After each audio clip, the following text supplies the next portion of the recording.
Welcome to Authors Revealed. I'm Becky Anderson. We're thrilled and we're drooling too. It's Mindy Segal and her new book is called Cookie Love.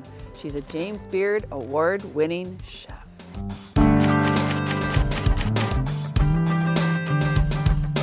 Well, Mindy, welcome to Anderson's in Naperville. Thank you so much for having me. Oh my God, this is a thrill. We have been drooling constantly, you know. And looking at this book, I'm drooling. I think the pages are now stuck together, and I haven't even, you know, always a good sign of a well-used cookbook is that all the pages stick together. Yes. And I have many. Yeah, I'm sure you do. I'm sure you do. So the book is out in the world only about a month. So, Yes. So how does it feel to have that first book, you know, that baby that you've made out there? I gave birth. Yeah. It's great. Yeah. I have to tell you, for those of you who have written a book, understand this feeling that to have a book come out is one of the best feelings I've ever had besides getting married and saying so I do cool. to my husband. I have to tell you, it's very exciting, and I'll tell you why. It's very exciting because I have been in this industry for almost 30 years, and I have worked on my craft for 30 years, and I have been baking cookies since I was like 13, and I'm not joking. Yeah. And, you know, for me to have created all these different techniques that are very, very true to me, and then to teach them and to put them in a book that makes it very unique and different. And I think that people are reacting to that in a positive way, and they're learning. And, you know, I've seen people that they're like baking through the book, and, you know, it's very exciting. Yeah. I love it. I love it. And yeah, tickled. So lots of people are making great comments, lots of delicious I've never been comments. happier in my life. I mean, I'm just that's very so happy. cool. Yeah, it's awesome. So we'll talk at the end about what's coming next, because you can't stop with just cookie love. You know? No. So what was the little crumb or spark or whatever you want to say that started the idea Of to a cookie book? put all these great things that you've done for so many years into a physical book that you could share with us? I mean, obviously, I'm a professional pastry chef. I have a Beard Award, or a James Beard Award. Let's see, not say just a Beard Award. I don't have a beard. You know, the talk of me writing a book. I have an agent, and we put together multiple different concepts of books. And looking at all the professional pastry chef books, while they're just great, I really felt like I wanted to do much more of an instructional, single subject series of books, as opposed to Mindy Segal pastry book, you know, so that where I would only have like one cookie, or two cookies, or a chapter of cookies, or a chapter of pies, or a chapter of cakes. And it just seemed like I couldn't really get that concept together. And I have been a cookie nerd my entire life. Yeah. Most people know that about me. So somebody somewhere out there said, you need to write a cookie book. And I was like, I think you're right. Yeah. And so I did. Yeah. So cookies have always been special to you. So, they have. So this was sort of the natural choice to start your first book. Yes. Right. I have always loved cookies. I've always baked cookies. When I was 13 years old, my parents bought me a professional series KitchenAid for Hanukkah. And I've been using it ever since. Wow. So I've always baked cookies, and I've always been the kind of person that like says, okay, here's a recipe. Well, let's make it, and then let's change it. Right. And let's make it different, or make it extraordinary, or make it, I don't know, tweak it, use something. And, you know, I think that as sort of like the food community has evolved so much, especially in the past 10 years, so much. Sure. All the different artisan bakers and or artisan makers of products, and, you know, people focusing on one thing, and great flours and fresh mill flours and great butter and chocolates and all these different things. It's crazy. You know, it's like the Wild West. Yeah. I wanted to use those things and those products and bring them into a book. Yeah. Well, you say that my husband loves to bake bread, so he's been doing all the King Arthur stuff. He orders all this stuff, and he makes all these things, and he loves looking into the science of everything. Yes. But this book, the way it's designed, and it's just beautiful. Yes. The pictures are wonderful. I love the way that it looks. it doesn't look so pristine, all the pictures, because that's not the way it looks when you're baking, you know. And Well, nothing's perfect. I know, but it looks so real, and it looks, Yes. it's complete. But That I was the love, whole idea. Yeah. So I did it. Yeah. Thanks for getting it. Yeah. No, the photography is great, but the way it's designed and the different sections, the different types of cookies, but then all the great information in the back of the book. There's tons of information. And I love the way, you know, making your own butter and the different types of butter and making preserves and even making your own jimmies. Yes. You know, there's so many cool things. Yes, you put read the in book. back. Thank you. Yeah. Yes. It was just so, it was wonderful. So because all those things you can do. You should make everything from scratch. You don't have to, because there's so many great jam makers out there. And you know, everyone takes a summer trip and goes to that little town where there's a jam shop or a preserve shop, but you should know how to make it. At least read through the recipe to know that one day you could make preserve yourself. Right. So yeah, I mean, the book is much more than a cookie book. Yeah, but I mean, those ingredients, so everything you put in the back is incorporated into some recipe within the book. Yeah. And you can always have these great ingredients that you know you've made yourself. How satisfying is that? I know, right? Yeah. Well, I'm a pastry chef, so yeah, right. That's the pastry chef mind. Yeah. So cookies, and I know you talk about being a cookie nerd, and you start off the book, you know, in your opening introduction, you know, talking about a cookie nerd. So what do cookies mean to you? What do they do for you personally, but what they do when you share them with somebody else? Well, you know, I have talked about the fact that cookies are little nuggets of love. And they're a gift. They're an offering. They are an offering when people are sick. They're an offering when people it's Christmas. I mean, Christmas is a big cookie time. Cookie exchanges, cookie parties, cookie swaps. Very, very big, very huge. And I'm actually, like, I'm fascinated with that whole subculture, by the way. But cookies make people feel good. They're little treasures. They're little bite-sized little packages of love is what they are. Mm-hmm. And, you know, for me, it's like I collect vintage tins. I collect little wood boxes. I'm always in the search of, like, you should see they're just all over my restaurant. And, you know, so it's like somebody's sick, somebody did something great, so you're celebrating, you want to do something, you put a little tin together of cookies, and then they get the tin. Yeah. So it's like two gifts in one. And so, you know, to me, it's just like, it's how they're packaged. It's how you give them. It's why you give them. It's not like, you know, you make a pie or you make a bundt cake and that's what somebody gets. I mean, they're getting like 24 little packages of something, you know? Yeah. So it's just, they're little special little treats. Yeah. So you talk about in the book about the cookie plate. So just talk about the cookie plate, because, you know, my dad's comes from a Swedish family where she always had to make 10 or 12 different kinds of cookies at Christmas, and that's what you did in sort of a Swedish tradition. So talk about the cookie plate and the way you do it in your restaurant too. Well, you know, it's evolved quite a bit since the book has come out, and it's my fault. But you know, I sort of look at I've always had a cookie plate on all of my dessert menus, and you know, they're always, you know, I describe myself as a grandma pastry chef. I'm an artisan cook. So I'm not very like fancy, and I don't do mignardises and jellies and truffles and, you know, molded chocolates. I do cookies. So to me, it's like I'm trying to give you all these different textures on a plate. So you know, like for me, there's all these drop cookies, you know, and then there's, you know, I'm a seasonal pastry chef. So for me, you know, I make my own jams because that's a way for me to express the season. So, you know, you get like your rugolas, your kolachkis. I'm Eastern European. So, you know, you get your little thumbprints. And so to me, I think, like, you know, how I've laid out the book in chapters is how I make my cookie plate. Yeah.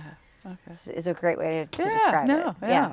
And it is laid out in such a great way, the different sections for everything, because, you know, like you say, textures, you know, whether you like crispy or crunchy or chewy or whatever, you know, it's really great. So your co-writer, you had a co-writer on phenomenal this. Co-writer. Yes. Phenomenal. So what was that like, you know, your whole vision for this book, but then having a writer, but then having somebody, you know, the photography too is also. I mean, you know, for people that don't understand like cookbooks, and what really goes into a cookbook, but it is a absolute collaboration. It is not the chef or the person who writes the recipes. It's an agent, it's a writer, it's a ghostwriter, it's a recipe tester, it's an editor, it's a designer, it's a publishing company that believes in, the vision of the artistic person. So I chose a writer who is very proficient in cooking, and she was a professional cook before she was a writer. So she understood my language, and we had a very, very interesting dynamic. Like I said, I'm very old-fashioned. I don't even type. So I would call her every morning and dictate the recipes to her that I had worked on the day before. Okay. And then she would go into the kitchen and bake them. And, it was just, and then we had multiple conversations about my philosophy about, drop cookies and chocolate chip cookies and chocolate and sugars and flours and arugula and kolaches and bars. And, so she really got into my head, and she really wrote my words phenomenally, and and then we just had a great photographer. Right. Well, the other thing I find amazing, because here you are this professional, so well trained, this chef, and you've had so much experience. So these recipes are sort of in your head, and you just know how to put it together without writing down, measuring things and knowing all the. So it's interesting how you can translate that to us, the layman's terms, so we understand how to challenge. make this recipe. That was the challenge, and she actually helped with that. Yeah. She helped with really getting the recipes out of my head and out of professional sort of jargon and into sort of like the novice, which is what I really want. I mean, this book is actually, it's not designed for the professional pastry chef. It's designed for people that love baking or love to cook or are interested in cooking. Yeah. So now that's out, and I know how great everything in having this book finished and out in the world. But I read Chris Borelli's Tribune article, and you were going through a tough time when you were putting this book together. So can you want to relate a little bit of that and why it's so good to be on the other side of this now? If you choose to be a pastry chef or a chef, you sort of give up your life to being out there and judged. It's just like an actor or an actress or a writer. You open yourself up to be judged. And sometimes being judged is very hard, and it causes a lot of stress. And, I think that for me, a combination of things happened in the previous years was that I think I was almost going through a midlife crisis. This feeling of like, oh, is this the rest of my life? And I'm going to get up every day and go to this restaurant that I own. I'm making this for the rest of my life. This is it. And that was very, very hard for me to come to terms with, being in my late 40s and, getting married and, having this life. It was hard. And it was hard to, feel like, okay, I've had my restaurant for almost 10 years and I'm not the new kid on the block anymore. I'm certainly not the new kid on the block as the pastry chef anymore. There's a lot of really great pastry chefs out there that are being recognized. I've achieved the James Beard Award. It's like, wow, that was, it's like, who am I? Like, am I relevant anymore? And, it was very, very hard, real hard. But I got through it. Yeah.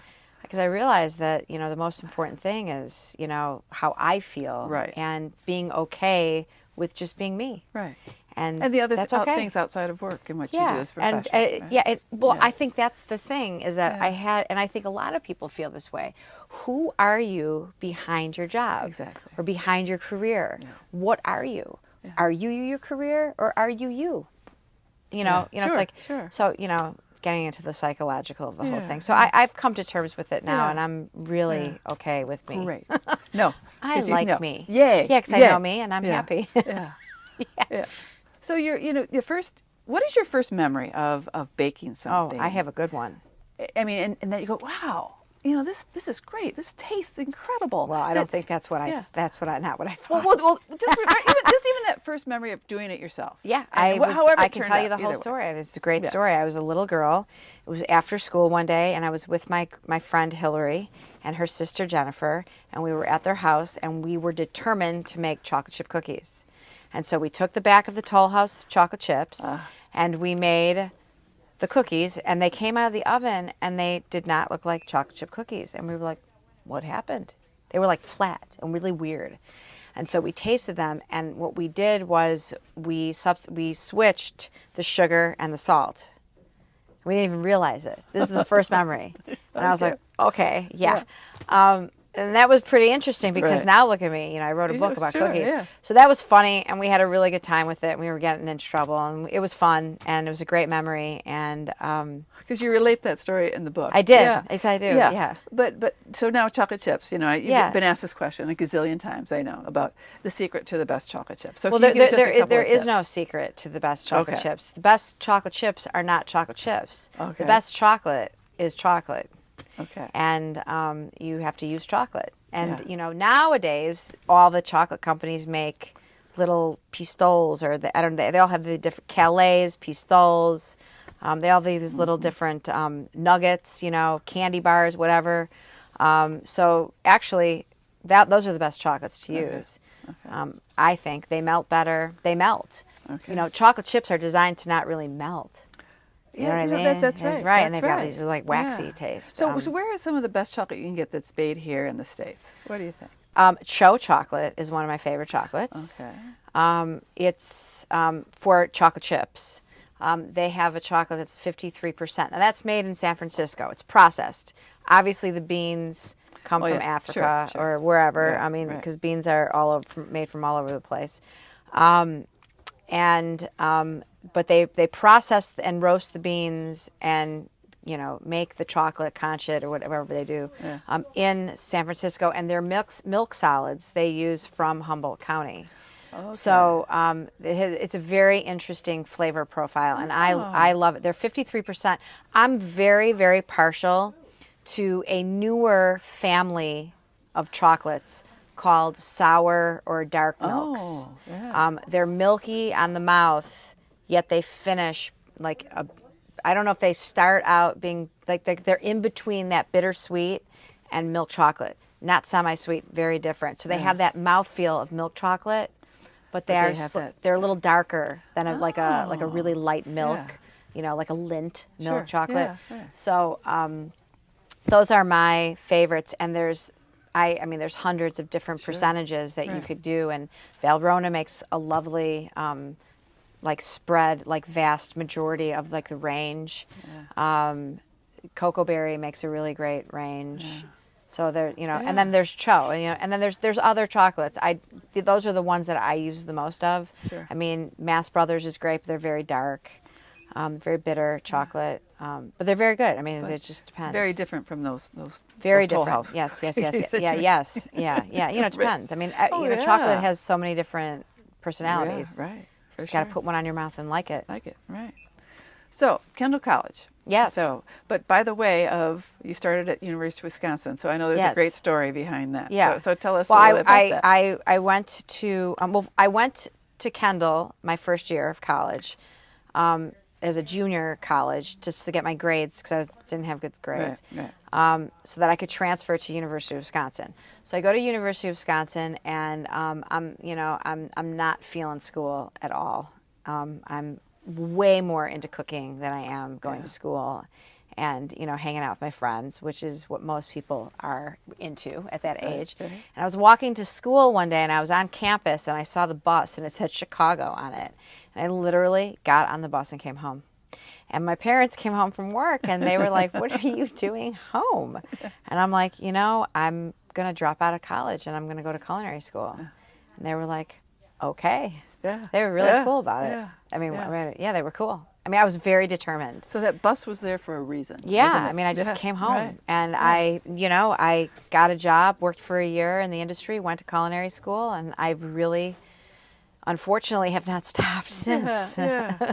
So what was culinary school like for you? I mean, what it was and it's so ironic because I tell people never to go to culinary school, but I loved it. It was very good for me. I got a classic training. I learned how to make stocks and sauces. I learned how to fillet fish. I learned how to cook fish. I learned the history of French cuisine. It was so eye-opening for me. I loved it. I ate it up. I soaked it in like a sponge. I loved it. I loved it. But I cooked my way through culinary school. I always had a job. But I was so interested in the pastry department and didn't get enough of the pastry department in Culinary School, and just wanted more. And when I graduated, I went directly into pastry. Glad I did. Yeah, we are too. Thank you. So there's a cookie in there, and because I know you love music of different. I know you're Black Sabbath. Yes, the Black Sabbath cookies, but also too, your dad was jazz musician. And I think you mentioned that your brother is a really good pianist. So tell us about music, and do you listen to music when you're baking? I'll tell you that ironically, I do not allow my staff to listen to music in the kitchen. Ah, interesting. Although they do, and I tell them, if you put the music on, I'm going to start singing. So you're going to have to make sure you really want to, I don't, the young kids today, I don't like the music of, the pop music today. So because I work in a kitchen with 20-year-olds, so Sure. But I grew up in a musical household. My brother played the piano. My father played the upright bass. They sang. We used to sing all the time together. I grew up going to hear jazz musicians. That's what we did on the weekends as a family. During the week, when there was a great performer coming in town, I met Count Basie. Cool. Saw him a couple times. I've seen a lot of Latin jazz performers, as my parents were really into Latin jazz. And so I learned very early on what improvising is all about. Yeah. And well, it kind of lends itself to what you do. Yes, exactly. But I do love other genres of music, obviously. Love heavy metal, always have, love rock and roll. I like it all. I like a lot of music. I even like Beyonce, so I like it all. Yeah. So your restaurant, it's been open, what? 10 years. 10 years now. Yeah. So what was the impetus behind it? Here you are, you're designing desserts for other restaurants. You've worked in some of the best in Chicago as a pastry chef and what they do. So what was the impetus for you wanting to open your own place? So hot chocolate and dessert bar. Well, I always knew that I wanted to have my own place. Okay. So And really, to be honest with you, I really wanted to open up a luncheonette with a counter. And I was, and I couldn't come up with something that was conceivable. It always came back to a restaurant because that was my background. And, I didn't know anything about bakeries. I had never really worked in a bakery. So to open up a bakery would be really silly. Yeah. So I decided to open up a restaurant that was through the eyes of a pastry chef. Yeah. And that's what I did. And that's really what the restaurant was. And then it just got too big for me, so I've hired chefs. And then the chefs got a life of their own, and the food became a little bit like became like this restaurant. I never really thought that like my restaurant would even have people in it until 8 o'clock at night. I always thought it was going to be this dessert place, but we always had food. Yeah, so right. And people actually liked the food. So and now the food is actually better than it's ever been because I have a chef that I've had for about 8 months, and she's phenomenal. Oh, wonderful. So the food's fantastic now. The food's really, really good. Yeah. I look at restaurants like they have 9 lives. If you can make it through the first 3, then you've got 6 more to go. And I think I'm in my 5th life. So I think I still have some life. Definitely. Yeah, I do. So lunch, dinner, and I saw you, brunch. You had a brunch. You had Mother's Day and everything. We do brunch. Yeah. This past Sunday too. So the influence that you did have in working in other restaurants, because you worked at Wolfgang Puck and Spaggio and Charlie Trotter and MK, and all those. So picking up things along the way and how you helped them develop a lot of things. What were some of those things that you learned along the way before you opened your own restaurant? I learned different things from different people. For sure, the Charlie Trotter experience was really the pursuit of excellence and really, working on your craft and striving to be the best that you possibly can be. But and Judy Contino, who actually really taught me the discipline of pastry, and she was a phenomenal teacher and mentor to me. I only worked with her for a year, but I learned a lot from her, and I think that, she just taught me so much in such a short period of time, and I think I just soaked it in again like a sponge and was able to take her philosophy and really, do something a little bit, in my mind, not better than hers, and certainly not, but like just really go with it. And, Michael Cornick, who I worked for him for years, 'cause I worked with him at Marché, taught me the business end of it and really taught me that your window of creativity can be as open as you want it to be. And the choice is yours. And, he was a wonderful teacher. So I've learned a lot from everybody. Yeah. And I've also learned a lot now of people are things. learning a lot from you too. I hope so. Yeah, I hope for so. sure. Yeah.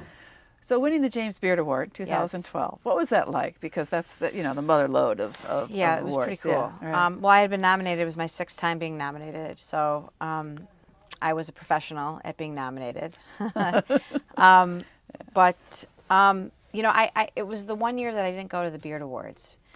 I didn't go that year because I was redoing my restaurant. And we were in the middle of construction, and I thought that it would be very unprofessional of me to leave while we were under construction and go to an award ceremony and spend money. And I just didn't think it was appropriate. Yeah. So I didn't go. So I was actually in my restaurant when I found out. And it was very cute. I was not listening, but my husband was there, and he was streaming it. And my staff, we were all there. We were working. We were cleaning the restaurant and doing stuff. And I was actually outside waiting for him. And we were going to go to Joann Fabric. And, he came in and he knocked on the window and he's like, the guys in the kitchen want to ask you something. I mean, I had no idea. And I walked in and they were all standing there and my husband was like, and here you are, 2012 Pastry Chef of the Year. Oh. And it was the cutest thing. And I get all choked up every time I think about it. It was really, really something so special. Cool. But the greatest thing was that I took them all out and we went to a bar in Chicago and the entire bar celebrated with me. Oh, and so, cool. That was pretty cool. Yeah, very cool. I love the recipe for the dog biscuits in there. Bill's dog biscuits. My dog. Yeah, so tell us about Bill. Well, Bill is my son. And I knew that I wanted to have a dog biscuit in the book. Yeah. I thought it was really important. Yeah. And that is actually a really cute story. When we were coming up with that recipe, there's a dog park around the corner from my restaurant. So we took the biscuits to the dog park, and all the dogs lined up, and we gave each of the dogs a biscuit, and they all liked them. So we knew the recipe was okay. Good. Yeah, that's and then my dog likes them too. Yeah. So what do you hope with Cookie Love? What do you hope that the novice, even the experienced baker, or even the more novice baker, will take away from Cookie Love? Do you think? I'm hoping that people will fall in love with the idea that ingredients are just as important as the recipe. And that technique is really important, and that there are some very unique techniques in the book that make the cookies extraordinary. And they're stories. And, it's like a memoir for me. Yeah, so it's like it's very, I'm hoping that people will not be intimidated and they'll read the recipe through and they'll think for themselves, which is really what I want. And that's the whole idea. Right. So what's next? Tell us what you're going to work on next, because this can't be the last. It's not the last book. Okay. All right. We're working. I'm working on a concept now for another book that is extremely different approach to baking than the Cookie Love book. And if all goes well, it will be like I said, I'm going to write a series of single subject books. It's trying to find the book and the subject that people will be interested in to buy. That makes, again, the ordinary extraordinary. Yeah. So the next book hopefully will be a pie book, and it will be a pie. I want it to be a pie a la mode book, because with ice cream, I didn't want to write just an ice cream book. So. Sure. But I could, and that is that was my second sort of conversation with my publishing company. But I think that I want to do it something a little bit more. But I'm extremely intimidated by pies.